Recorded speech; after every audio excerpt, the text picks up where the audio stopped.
Hello, everyone. Welcome back to FaceOff alongside Derek and Kyle. I'm Ryan Rivera. And, boys, it's a really good week, I think. And you know why? Because the NHL season is finally back. Starts tonight. I could not be more excited. Let's get right into it. Who are the early favorites in the NHL Eastern Conference this year? You know the division's shaked up a little bit. We got Detroit in the East now. We'll start with you, Kyle. Who's the favorites in the East? Eastern Conference, I'm going Pittsburgh Penguins. I think over the last couple of years, they've really strengthened up that unit. They still have Sidney Crosby if he can actually stay healthy. But I'm not going to get into my opinion on Crosby. No, let's not talk about that. But I definitely think that the Penguins are the team to beat in the East right now, especially that Metropolitan division is so star-studded. It really is. You have it's an impressive division. them, the New York teams. You have the Flyers, who I think are going to be a much better team this year. But when it comes to the best team and the team to beat in the East, it's definitely the Penguins. Right, Derek?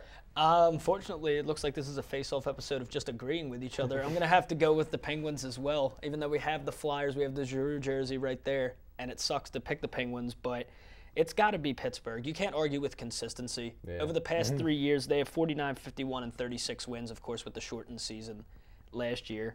But they've just proven that they're dominant in the division. You said it's a star-studded division and everything. They have one of the brightest stars in Crosby on that team, and Malkin's on the team.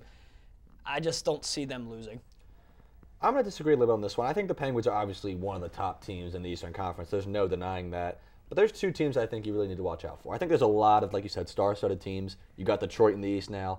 Two teams I really keep an eye on are the defending Eastern Conference champion, Boston Bruins. They did lose Horton this year. They lost Tyler Seguin. But in the end, Tuukka Rask, I think, is really hitting his peak now. And I think Boston's always going to be a contending team. Another team I'm looking out for this year, and I hate saying it, the New York Rangers.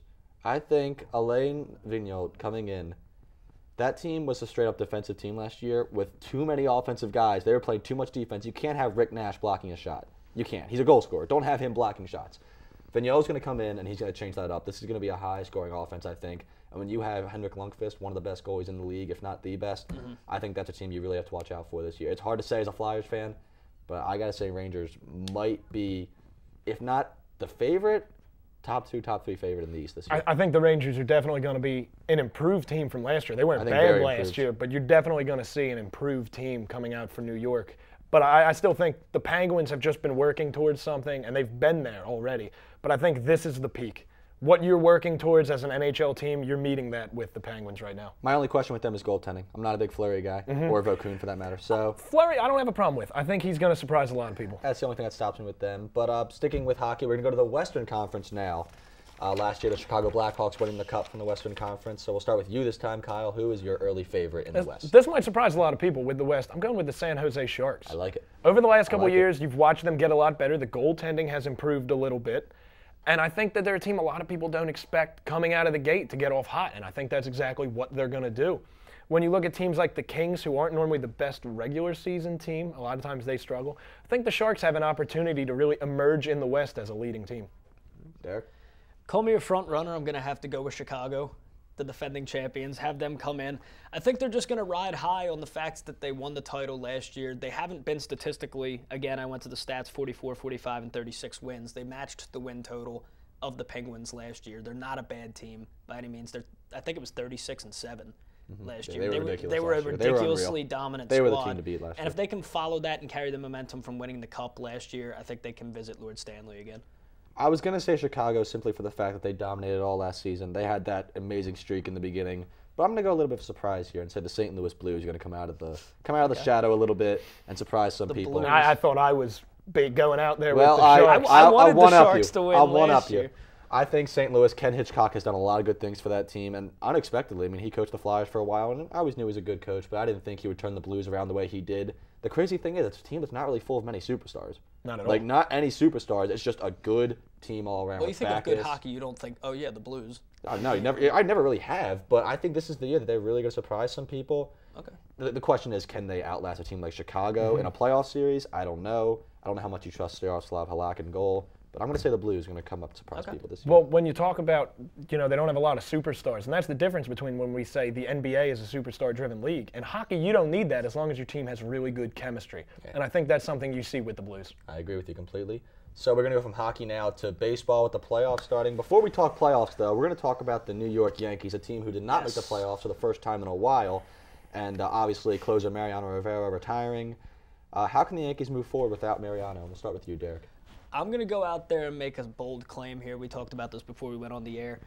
I'm willing to go out there and say this might be one of the largest single blows dealt to any franchise of all time. I think you're overreacting, but go on. I don't think I am. When you lose somebody like Mariano Rivera, he's going to be going down as the best with his position. Granted, it's closer. He comes in for 1 inning, but he's the best to ever do that. He's the only other person to also wear the number 42, which is symbolic. You have that in there. But as far as moving forward, I think they will move forward well. I think once Jeter leaves, that's really when it's going to start unraveling, if it's going to unravel at all.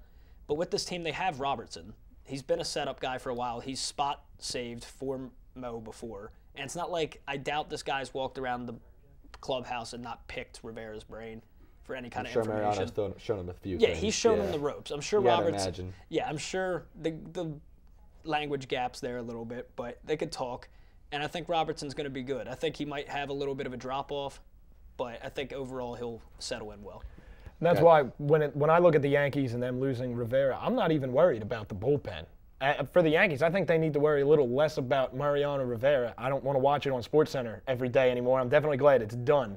They need to start looking at other positions because, like you said, Jeter's going to be gone soon, and that's when that unraveling is really going to start. A-Rod, he's been gone for a while, but again, he's been a superstar on that team. A lot of these key pieces that we've known from the Yankees for the past decade are starting to dwindle, and I think Mariano Rivera is the lowest of that bar that you're looking at. He's the best at his position, but it's not a key position.